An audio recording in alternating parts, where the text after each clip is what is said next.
and social drivers of immunization. We know you are busy. That is why we invented the lightning chat. It takes 15 minutes and we only extend if you have more questions. You can decide if this topic is important for you, if it is relevant to your work, and then you will find probably resources to learn more. I'm going to ask Lisa the first questions, but I'll be looking to you to ask your own questions and share your comments in the chat. You may also raise your hands if you want to speak. For our French speakers, please, you need to click on the little globe icon on the bottom of your screen to turn on interpretation and select the French language. Our interpreter is here to interpret what is being said in English into French. You can see how this can be done in the screen. So I'm going to start with a question. Warm welcome to you, Lisa. Can you please introduce yourself and tell us, why do we need to talk about behavioral and social drivers of vaccination? And why does it matter if you want to achieve the IA2030 goals? Thanks so much, Charlotte. And thank you to you and your team for hosting this important discussion today. So why is this important? It's absolutely critical that if we want to achieve high uptake, we understand our recipients for vaccination. And that means putting people at the heart of programs and really understanding how they feel, how they think about vaccination, understanding their motivations and ultimately their behaviors. And we really want to make it as easy as possible for people to get vaccinated. We want to support their informed decisions. So to be able to do all of this, we really need to think about our vaccine recipients and meeting their needs, meeting their priorities, and making this an easy journey towards vaccination. And by better understanding the behavioural and social drivers, we're really then able to understand why people are not getting vaccinated. We can understand what drives people, what motivates towards getting vaccinated, but we can also understand the barriers. And understanding the barriers is just as important. We want to know in certain settings why there's low vaccine uptake, why people don't have confidence, what are the issues, what's holding them back. So by putting people at the heart of programs and understanding all of these different social and behavioural dimensions, we're really able to better design our programs in such a way that addresses these various barriers and drivers. And by measuring these factors, particularly for IA2030, global strategy for immunisation, we're not only able to understand these issues in different settings, we're also then able to know if our solutions are working. We want to be designing program strategies and interventions, and we want to make sure that they're actually acting on the real issues that we're aware of. Are they actually succeeding in overcoming those barriers? So this is another really important reason why we need to be thinking about people and then being able to adequately measure the actions we're taking to know if that works. And that way we can continue to make improvements in the design of our programs to continuously make advances in addressing those barriers and drivers to ultimately achieve high uptake of vaccination for everyone across the life course as much as possible.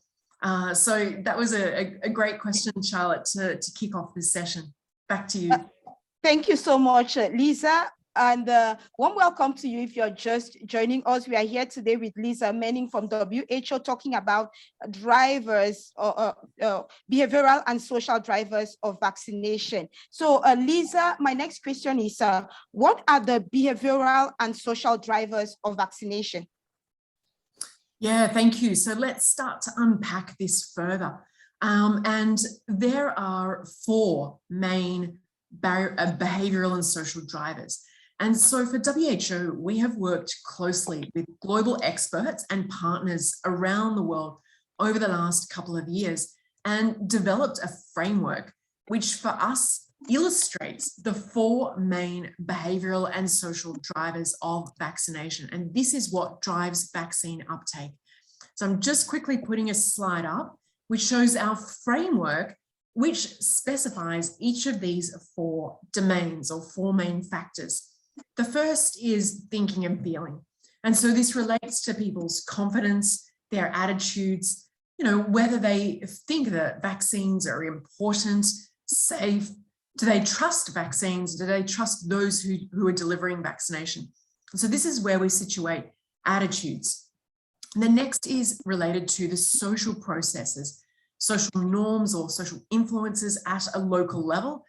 This also includes a recommendation from a health worker, but also other elements of gender and equity, whether, for example, a mother has autonomy in being able to decide to take her children for vaccination, and other dimensions of equity in certain settings related to people's education and other factors, socioeconomic considerations, etc. And typically, these two domains shape motivations and intentions. This is where we situate hesitancy. It's a motivational factor. And lastly, the ability to actually carry through with these motivations is affected by practical issues. This includes availability, affordability, the ease of access, the quality of those services on site, that experience in interacting with a health worker. So each of these four domains then can be broken down into a smaller set of constructs. And this is how we've used this framework for developing survey tools, indicators, and also qualitative interview guides that mean we have the necessary tools from a research perspective that can be used in different ways by people throughout a program to therefore then understand what are the drivers and barriers in different local contexts. And this enables us to then have a full understanding of what the reasons are for low uptake. And by assessing these drivers, we're able to do this also at different levels of a health system. So we could be carrying out large-scale surveys, or we can also go very local and make sure that at a facility level or in a community, at that, at a district level, we're able to really focus on the main issues in those different places, even through use of just some of a few questions from our interview guides. So the tools we have can be easily adapted for those different uses by different people throughout a program. Okay, thank you so much, Lisa. And once again, warm welcome to you if you're just joining us. And I see there is a question in the chat. What do you think of these drivers of vaccination that Lisa is talking about? Okay, so it's really, I'm asking the question to the participants in the room. So that what do you think of these drivers of vaccination that Lisa is talking about? How do they work for the people and communities that you serve? So please go ahead. I'm encouraging you to actually ask your questions in the chat or raise your hand if you want to speak, because we are here. Lisa is here to answer your questions. So while waiting for participants to ask their questions, Lisa, I'll go to my next question, which is how have you seen behavioral and social drivers of vaccination evolve during COVID-19, during the COVID-19 pandemic and even COVID-19 vaccination? Yeah, thank you so much, Charlotte. That's a really good question. And certainly the balance of where the main drivers have been situated have definitely evolved throughout the pandemic. And with the pandemic, we have seen a new disease. We've seen the rapid development of new vaccines. There's been new safety information made available about the vaccines.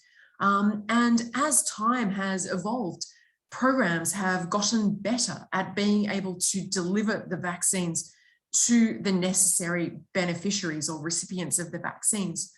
So at different times of the pandemic, as we've had a different understanding of the disease and the risk of the disease, the severity of the disease, this has also importantly shaped our need to really want to get vaccinated.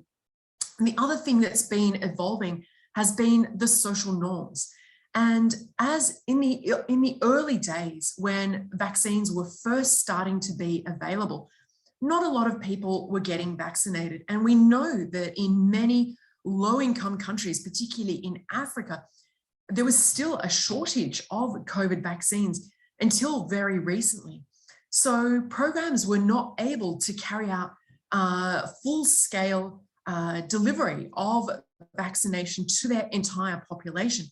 And what this meant is that the social norms towards vaccination took a little bit of time to gradually build for more and more people to know that it was just the general accepted thing that we would all get vaccinated. So that's another factor that's also evolved.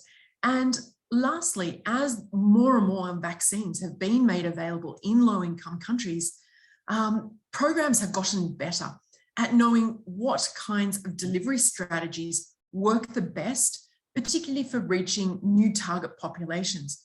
And we know that with COVID vaccines, we've had to prioritize high-risk groups such as older adults, adults with comorbidities, other chronic conditions, or also health workers. And some of the workers at the front line have also been an important priority population. But to be able to reach these population groups, there are specific targeted delivery strategies that are also needed. And over time, programs have gotten better at being able to manage this mix of strategies that are really important to achieve high uptake. And this mix of strategies is a mix of thinking about the information that can respond to people's questions about the safety of vaccines, for example, being able to work at a community level to build those social norms through working with local influencers, local religious leaders, any of those local actors who contribute to demonstrating that they are vaccinated, and that's the normal thing to do. And lastly, the real critical aspect of the mix of all these strategies that's required is really thinking about delivery and making this as easy as possible for these vaccine recipients. And there's a lot more to be said on that, but there's over time, programs have gotten much better in being able to know how to connect these new target populations, these new prioritized populations for immunization. So making the connection between the populations and the vaccines, and doing that at the right time and in the right place as well to really meet the needs of those population groups. Thank you so much, Lisa. We have our first question in the chat from Shawak Kasmi. He asked, why do we see same communities who were victims of immunization, misinformation and disinformation in polio or routine vaccination are again being misled by wrong information for COVID-19 vaccination? Yeah, that's a very good question. Thank you. So it's true that in some settings, there's been misinformation or rumours related to vaccination. And even more so, there have been certain anti-vaccination activists who have been actively promoting misinformation. And in certain settings, those activists opposing vaccination have been quite noisy, even if very much they represent a very small minority of those talking about vaccination. And so what impact has it had?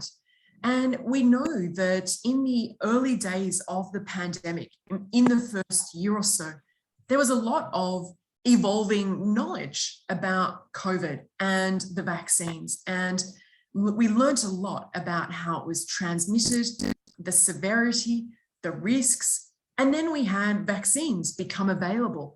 And even though the development of vaccines appeared to be very rapid, all of the necessary steps to ensure that the vaccines were safe and effective were absolutely taken.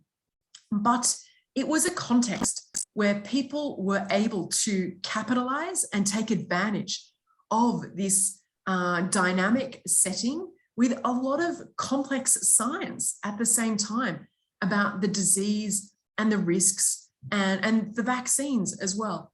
So in some settings, there has been a lot of misinformation, and programs have needed to really assess, who is sharing this misinformation? Where is it coming from? What topics is it about? What are the issues? What are they saying? And lastly, what's the impact of it? And in many settings, we know that people already have a very strong appreciation and understanding of the importance of vaccination. They would vaccinate their children. They would recommend to their friend or a family member to get vaccinated. But in such a complex time where there was a lot of fear and concerns about COVID and the various unknowns and the changing science, this provided fertile ground for those who wanted to say negative things about vaccination. In many places, this has been difficult to correct. It's been difficult to respond to, but it's not always had an impact on people's motivations and behaviors. That's exactly what we need to look for. So people might be exposed to misinformation, but they already are a little bit suspicious about where it's coming from and what it's about. And at the end of the day, when we do have good data to better understand the impact of the misinformation on people's motivations or their hesitancy, the questions they have or their behaviors, this has not been the main reason why people would or would not want to get vaccinated. And really, at the end of the day, we need to be very cautious and discerning, very careful about the amount of attention that we place on the anti-vaccination groups and what they're saying. Yes, it's important to work systematically to really think about the impact it's having and what they're doing. But the goal here is to try to stay ahead of them and really think about the tactics they use, what they're saying, and really see if we can be anticipating and just staying a little bit ahead of them in better sharing information or working to build the social influences, working with our local community leaders and religious leaders and other traditional leaders to really make sure that they are vocal and visible in sharing accurate and positive information about vaccination. So really trying to make sure that we're not leaving any gaps behind as we go forth with those kinds of strategies. Thank you so much, Lisa. And actually, we have gone over the 15 minutes scheduled for our lightning chat, but seeing the number of questions that we have here in the chat shows the interest that participants have as far as this topic is concerned. So I think we are going to take a few more of those questions if you allow. So I'm going to share with you a question from Bawani Shankar Tripathi in the chat. He says, Lisa, you have identified individual level drivers, social drivers, including economic. Do you have experience with political level drivers? For instance, vaccination is projected as a corporate policy supporting pharmaceutical agencies. Any tips on how to deal with that? That is also an excellent question. Thank you for that. So it's also important to recognize the influence of political leaders on vaccination and the actions they take to support vaccination. And the actions of those political leaders in supporting vaccination can be many. It can include their own actions in supporting the science and promoting the evidence about COVID disease, but also about the vaccines. It can also relate to the way in which they demonstrate that they're vaccinated, and people in the parliament or government or other local authorities can demonstrate that they are vaccinated. It's the right thing to do, and that contributes to building the norms. Also, political leaders need to be investing in strong health systems, in making sure that health services really are accessible and quality, located in the right place to be convenient for the population they serve, and also that the services are available at the right time. And the last important component there is investment in the health workforce, in the health workers. These are our most important people that really are in our communities doing really complex work in trying to make sure that what they do is really meeting the needs of the populations they serve. But health workers need to be supported. They need to be well trained. They need to have the right equipment available. They need to work in a clean and tidy setting. And this is really an important, a critical investment of political leaders in supporting health workers and strong services and health systems. So these are some of the ways in which political leaders can themselves be demonstrating their commitment to vaccination, the importance of vaccination, promoting vaccination, and then ensuring that they're investing all these important components. And this helps to demonstrate that our authorities trust the science and that they're doing everything they can to really ensure that they value vaccination and they value people getting vaccinated. So all of this needs to be in place to help people to kind of overcome any concerns they might have about these political dimensions. Okay, thank you, Lisa. We have a first question from a Francophone participant in the room. I'm going to read it in the French language. So to turn on interpretation in English, click on interpretation icon, select the English language and mute original audio. So la question vient de Dominique Pinwa. Elle demande: bonjour, on observe une réticence des populations rurales à tous les types de vaccination à cause des préjugés préconçus au vaccin contre la COVID-19. Comment gagner la confiance des populations dans ce cas? Lisa, I hope you were able to hear. Yes, so, and just in case people didn't catch it, I understood the question is, in rural settings at a local level, for people who'd already had early judgment or had already made up their mind about vaccination and perhaps not wanting to get vaccines, how can we convert them and persuade them towards vaccination? How do we build our confidence? That's a correct interpretation of the question? Yes. Okay, so how do we do that? Indeed, it's an excellent question.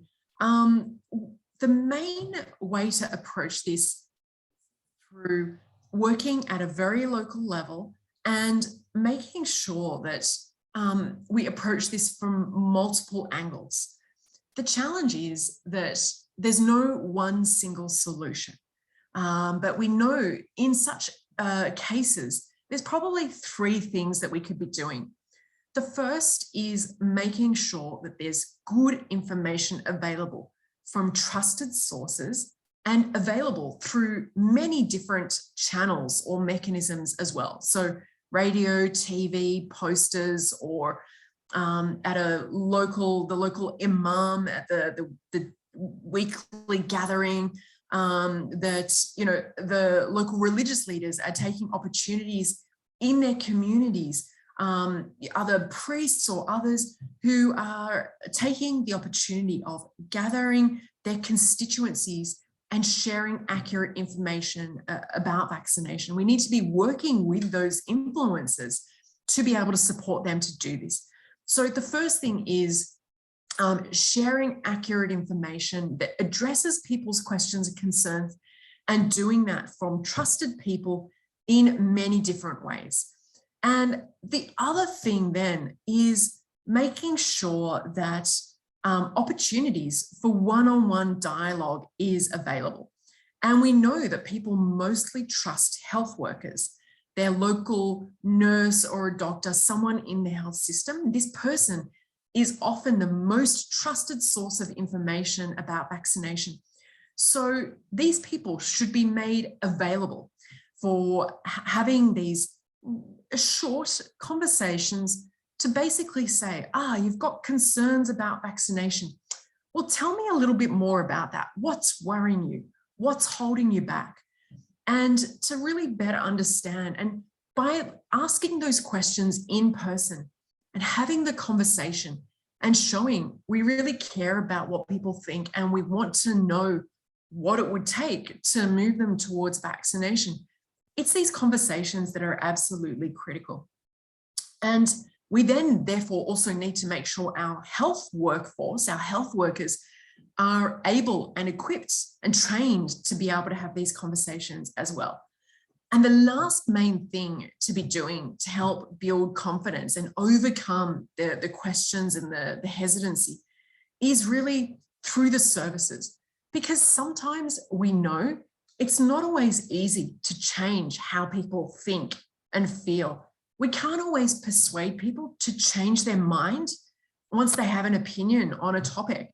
And, we could all individually reflect, when was the last time you changed your mind about something? So it's difficult, but a way to possibly get around that for vaccination is actually to make vaccination as easy and convenient as possible. And that is really to take those opportunities of bringing vaccination delivery services straight into the community, right to where people already are, in their village square, in front of their church, or in a local community association, in a local community setting, at the bus stop. Find these places where people in their day-to-day life are going past and are congregating, and make vaccination available in those places, and also with health workers who are really competent, well-trained, caring, so that we just make it so easy for people to get vaccinated. They don't really have the time to think too much about, changing their mind. And they really then just take advantage of it being so easily available. And again, in those kinds of settings, we can also take the opportunity of having conversations so that any questions can be answered, and we can still help support people to make an informed decision. Thank you so much, Lisa. And really, we are out of time, but I just want to ask you one last quick question.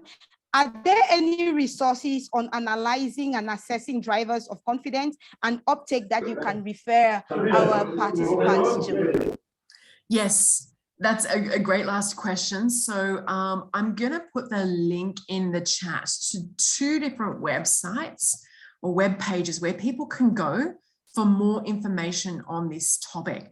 And I'll just put it into the chat. And so one is a general information page about vaccination and these drivers. And you'll see our framework that I presented earlier available on this page. And we then also, in the next few weeks, are going to be publishing our final tools and guidance, the survey instruments or the interview guides that I described. They're going to be made available on that web page as well in the next few weeks. And specifically for COVID, we also have our tools and guidance easily available as well. And I'll share the link to that in the chat too. So here are 2 pages to go to for more information, but also come back to those pages in the next few weeks, because we will have updated final versions there for COVID, but also for childhood vaccination as well.